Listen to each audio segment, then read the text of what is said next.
All right, good morning, everybody. Take two this morning after my camera didn't pick up any audio last time. So this morning we are talking about how to identify a good CrossFit gym. So this is something that pretty much any time anybody in the fitness athlete division is asked a question during one of our courses about how to identify a gym, we end up going into, because I think it's a really important discussion to have. You're going to be referring people to various gyms, and you need to understand kind of what are some of the principles that would make a CrossFit gym one worth referring people to or not. And so we're going to talk about 6 different principles and 6 things that I look for when I'm kind of evaluating a gym and whether or not it's a good place for me to be sending potential athletes to. None of these are set in stone, and certainly you're going to find great examples of gyms, great gyms that don't meet all of these principles, but I want to give you a starting point for how to evaluate different things. So principle number 1 is going to be that we have professional coaches on staff. And what do I mean by that? We can look at this a couple different ways. We can either look at it from a standpoint of people that are full-time coaching, or we can look at it from a standpoint of people that are actively developing their skill sets as coaches. One, I don't want to call it a red flag, but yellow flag to me is when I look at a gym's coaching staff and I see that everybody on staff there is actually somebody that's coaching 2 or 3 classes a week in return for memberships. And they have a different job outside of the fitness world that is their full-time income. And while that is certainly not a hard set in stone rule for what a good gym is or not, but if you're working as an accountant, as a real estate agent, whatever it is, and you're coaching 2 classes a week, you just probably don't have the time to devote to developing that skill set as much as somebody else who is a full-time coach and is always working on developing that skill set a little bit more. Again, there are plenty of great examples of great coaches that are not full-time, but it is something to consider. If you're going to a gym or looking at a gym that has a lot of coaches that only coach a couple classes a week, then I think one thing that is important to see is that leadership does have some professionalism behind them.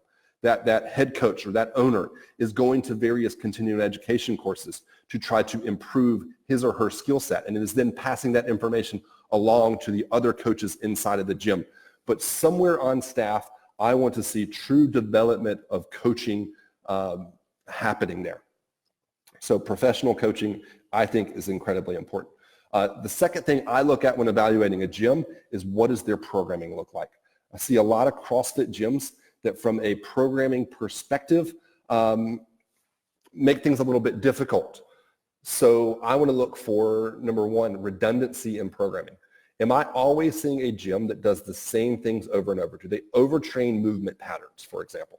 Are they doing the Olympic lifts 4 or 5 days a week and not giving those athletes a break from that sort of loading? Are they always doing tons of running? Are they always doing tons of double unders?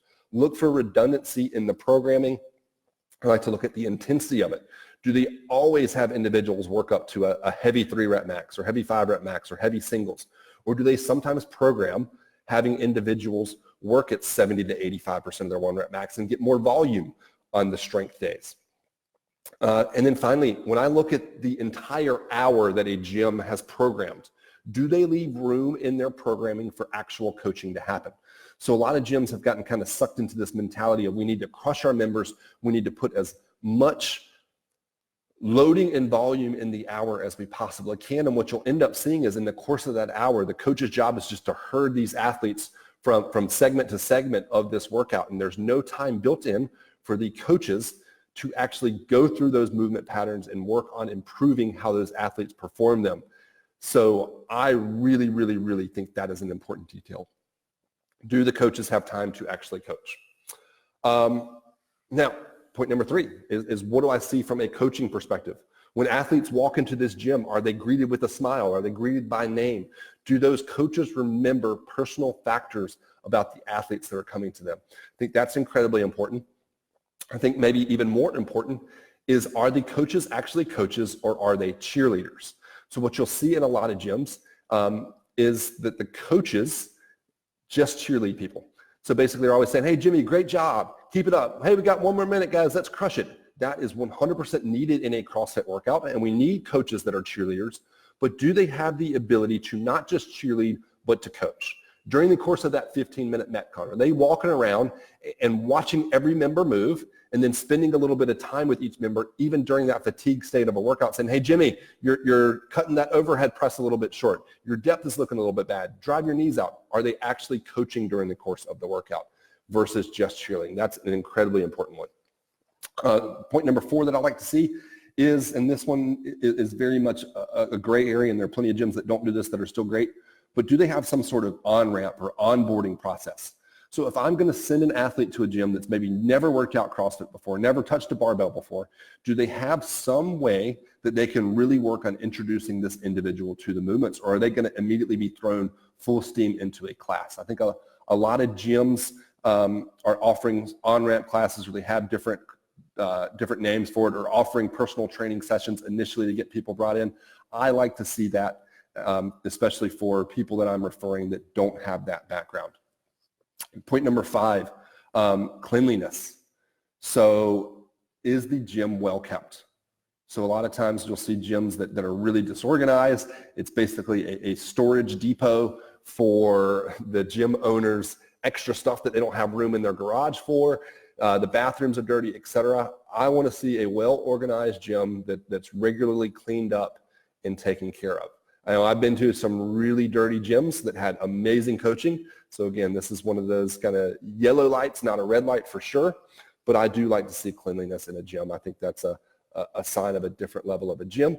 Greg Glassman, the creator of CrossFit, has talked about that considerably on how he evaluates a gym being good or not. Is one of the big factors for him is the cleanliness of the bathrooms. And point number 6, I like to have an open and honest discussion with the gym ownership or gym coaches on who their target market is. I think a lot of gyms have gotten to the point where they've recognized that CrossFit's very popular. Here in Charlotte, for example, there's somewhere around 50 CrossFit gyms. And so I think we're at a point now in a lot of areas where having a specific population that you go after is becoming more important in the CrossFit world. Now, if you're in a smaller town that has 1, maybe 2 gyms, maybe you're not as specific to who you're looking for. But again, in somewhere like Charlotte, if I go over to CrossFit Silverwolf or CrossFit Noda and I talk to them about who their target market is, they're going to tell me, hey, we're just going after Sally. Sally's 45 years old. She just wants to be a little healthier. Sally doesn't care about being competitive. She just wants to get a workout in so that she is a little stronger, a little bit more functional, etc. Versus go down the road to CrossFit South Charlotte. CrossFit South Charlotte is a bunch of fire breathers. So they've got high volume. They do a lot of strength work, a lot of high-level Olympic lifting and gymnastics movements. Their metcons are really aggressive. Understanding this, I think, is the absolute key to you making good referrals. A lot of things that we've already discussed today also go into this decision. But if I send Sally that's never done CrossFit before, that just wants to be a little healthier, to CrossFit South Charlotte, where it's a little bit more of aggressive programming, that's not exactly the right fit. That's going to be a poor referral for me to make. It's going to reflect poorly on me. But if I send her to CrossFit Silverwolf, where they spend a little bit more time going over the fundamentals, they cut out maybe some of those higher level activities that aren't as specific to their population, or they're better at modifying when those higher level activities are programmed, would be a better way of me wording that. That would be a much better referral for me to make for that individual. So understanding what the gym's target market is, I think, is incredibly important. So there you have it, 6 principles that I kind of keep in the back of my mind when I'm identifying if a CrossFit box is a good place for me to be referring people to, or if I'm looking at joining a new gym. These are kind of the things that I'm evaluating myself. So we do have 3 live fitness athlete courses coming up.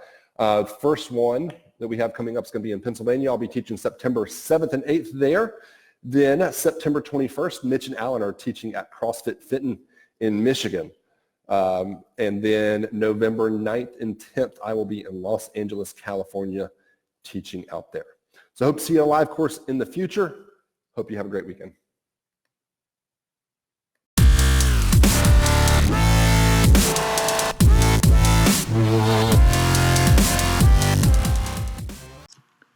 Hey, thanks for tuning in to the PT on Ice Daily Show. If you enjoyed this content, head on over to iTunes and leave us a review. And be sure to check us out on Facebook and Instagram at the Institute of Clinical Excellence. If you're interested in getting plugged into more ICE content on a weekly basis while earning CEUs from home, check out our virtual ICE online mentorship program at ptonice.com. While you're there, sign up for our Hump Day Hustling newsletter for a free email every Wednesday morning with our top 5 research articles and social media posts that we think are worth reading. Head over to ptonice.com and scroll to the bottom of the page to sign up.